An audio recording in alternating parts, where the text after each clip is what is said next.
Justo ahí, de repente, el internet se me acabó. El Zoom me botó, por eso ahorita... Yo te voy a compartir del mío, ¿te parece? Ay, muchas gracias. No, no te preocupes. Tranquilo, tranquilo. Ya terminó, dice. ¡Ah! ¿Terminó la clase? Me perdí. Ay, no. Clases remotas. Es diferente. La virtualidad es una parte de lo remoto, nada más. Se complementa con material educativo. No. Entre remoto Clases y remotas. Es diferente. La virtualidad es una parte de lo remoto, nada más. Se complementa con material educativo. Qué situación tan frustrante, ¿no? Porque estamos hablando de 6 millones aproximadamente de escolares que están sometidos a esta decisión que ha sido calificada por el exdecano del Colegio de Profesores del Perú, Elio Ocaña, como política. Y al margen de esta calificación, el punto es que es frustrante porque estamos viendo, ya Julio Fernández nos reportaba más temprano, les está haciendo una crónica in situ de un hogar promedio en el cual hay problemas con el internet, tienen que pagar para poder acceder al internet, ya sea por celular o por laptop, no hay muchos aparatos a través de los cuales puedan recibir las clases, los padres tienen que hacer sus propias labores, en fin, una situación que atenta contra la educación peruana, que ya está golpeada históricamente, la educación peruana. Por eso Elio Ocaña, repito, exdecano del Colegio de Profesores del Perú, nos va a ayudar a dimensionar esta situación. Y le damos los buenos días antes que nada, profesor Ocaña. Muchas gracias. Muchas gracias. Muchas gracias, René. Muy agradecido. Si queremos contextualizar esta medida, es una medida política. ¿Por qué política? Porque busca cuidar la imagen del gobierno más allá de los intereses de la población. Uno. Dos, es antidemocrática porque se ha tomado una decisión inconsulta con la población atendida. Y en tercer lugar, es una medida técnicamente ilegal, técnicamente que no va con las condiciones que ofrece la educación peruana. En buena cuenta, esto nuevamente evidencia la gran crisis de la educación peruana que habíamos descrito y desvelado durante la pandemia. Temas que hasta la fecha claro, no han sido la pandemia nos desnudó y seguimos desnudos, y a pesar de ello nos someten a la educación virtual, que es distinta a la remota, que según el ministro Morgan Quero, quien hasta donde se va a irse de viaje, además, se está yendo de viaje el ministro Morgan Quero, el ministro de Educación. ¿Cuál es la diferencia entre la virtualidad y las clases remotas? ¿Existen? La educación virtual podríamos decir que está enfocada y orientada básicamente utilizando las redes virtuales. Podríamos decir Facebook, podría ser las plataformas de Meet, Zoom, WhatsApp, o puede ser también el Internet. Y la educación remota podría estar enfocándose también con otras actividades, como los medios de televisión, los periódicos, la radio y otras. Entonces, en este caso, cuando el señor ministro dice que es una educación remota, entonces que nos demuestre toda la estructura del Ministerio de Educación preparado para atendernos por todos los medios posibles para que nuestros niños, ningún niño de Lima Metropolitana y Huaral, pierdan clases durante estos 3 días. Claro, nos ha dejado la de Dios, ¿no? Lamentablemente, o sea, a los padres de familia y a los profesores también. Lamentablemente es una medida improvisada. Improvisada porque solo busca salir del paso, porque no responde ni siquiera a la planificación durante el año. ¿Por qué digo esto? Porque el APEC no es que se ha convocado el mes pasado.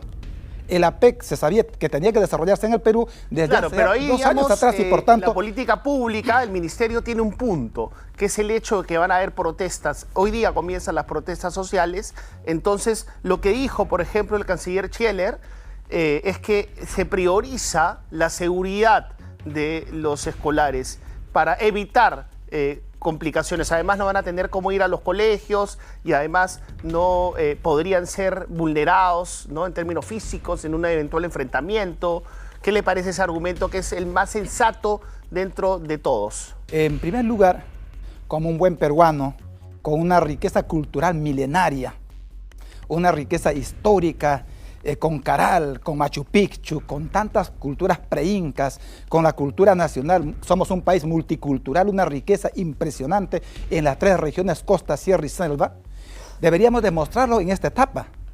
Nuestros niños deben estar en las calles, al contrario, organizadamente, demostrando las artes, el deporte, la música, la poesía. Pero no sería exponerlos un poco a los niños. Entiendo su idea. Eso debería haber sido en todo caso, pero Claro. como somos un país inseguro, Somos un país inseguro. totalmente Entonces, conflictuado. claro, y conflictuado. Claro. Pero tomando en cuenta que somos un país inseguro y conflictuado, ¿no es exponer a los niños dejándolos ir a estudiar?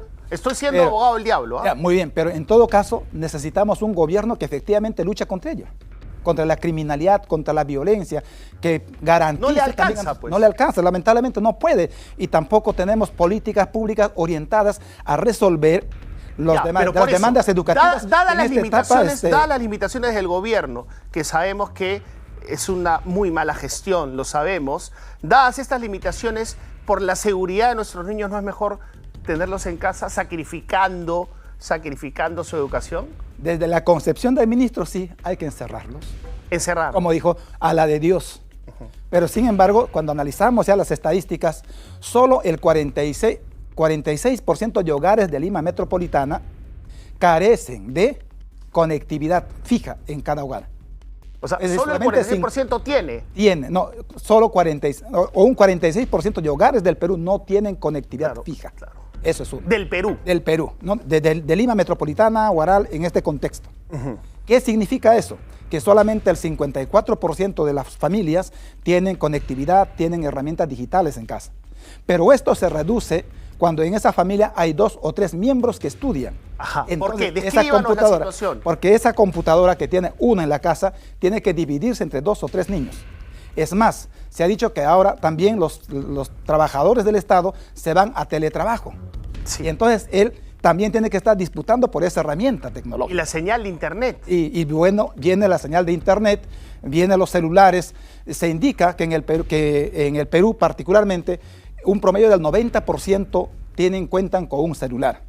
Pero en los sectores A, B, C y D, eso se reduce a un promedio al 60%. Sí, y Pero además es los un niños celular. no tienen celular. Claro, y hay familias en los hogares de los conos, de los lugares barrios populares, un celular tiene que ser disputado para 3, 4 niños, ¿no? Inclusive las directivas dicen, pueden ver junto con los hijos de los vecinos. ¿Y dónde está la amenaza del robo, del asalto, todas esas cosas? Imagínense, no podemos olvidarnos de eso. Y Pero tampoco por otro podemos lado, olvidarnos, profesor, de ustedes, porque ustedes no necesariamente cuentan con la infraestructura, entendiendo por infraestructura un celular, una laptop, desde la cual brindar estas clases. Y además, la otra pregunta es, ¿qué tiene que hacer un profesor para captar la atención de escolares por esta vía, ¿no? ¿Qué tienen que hacer? Imagínense, antes de concluir esta parte de las estadísticas, el 12% de hogares de Lima no tiene absolutamente nada. Nada. Nada, absolutamente Ni nada. un celular. Ni un celular. No tiene conectividad. Y por tanto, el riesgo de un promedio de 200 o 300 mil niños en Lima metropolitana es perder las clases definitivamente. Ahora, el docente, cuando hace trabajo remoto o virtual desde la casa, tiene que garantizar mínimamente con una laptop. Tiene que garantizar con con internet fija. Con internet, claro. Tiene que disponer con un espacio físico en la casa. Y si una familia vive en 2 ambientes o 3 ambientes, la familia está cocinando, los niños están corriendo, hay una bulla allí. Y entonces el docente, ¿qué tiene que hacer? Pedir el silencio de toda la familia. La familia no puede ni siquiera responder las llamadas telefónicas de algún familiar o de emergencia mientras el docente está en su clase.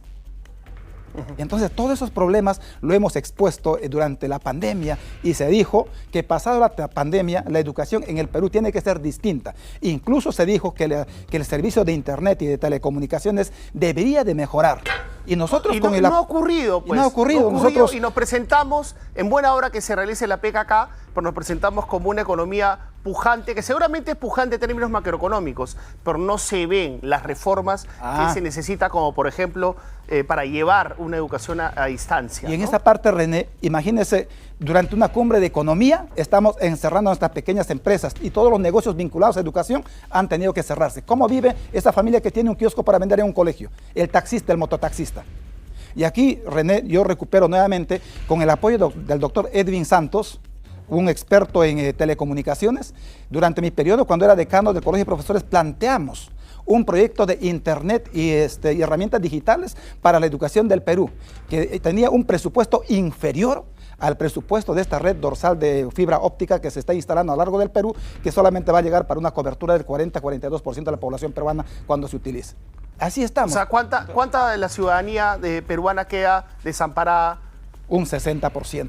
Increíble. En materia ¿no? educativa, un 60%, 62% de niños de Lima Metropolitana en este periodo no serán adecuadamente atendidas. Y sin embargo, nuestro señor ministro nos está mostrando como si viviéramos en el país de las maravillas. Se va de viaje, Y el además. país de las maravillas sería cuando los niños están en la escuela trabajando con alegría, con felicidad y con optimismo, Bueno, mostrando este rostro. de ciertamente educación estamos muy peruana. lejos de ser un país de las maravillas y estamos bien, tal vez macroeconómicamente, aguantamos, pujamos, pero no se traduce en el día a día y la educación otra vez paga pato. Muchas gracias al profesor Elio Ocaña, ex decano del Colegio de Profesores del Perú, para aterrizarnos. Es doloroso, pero hay que aterrizar, pues, ¿no?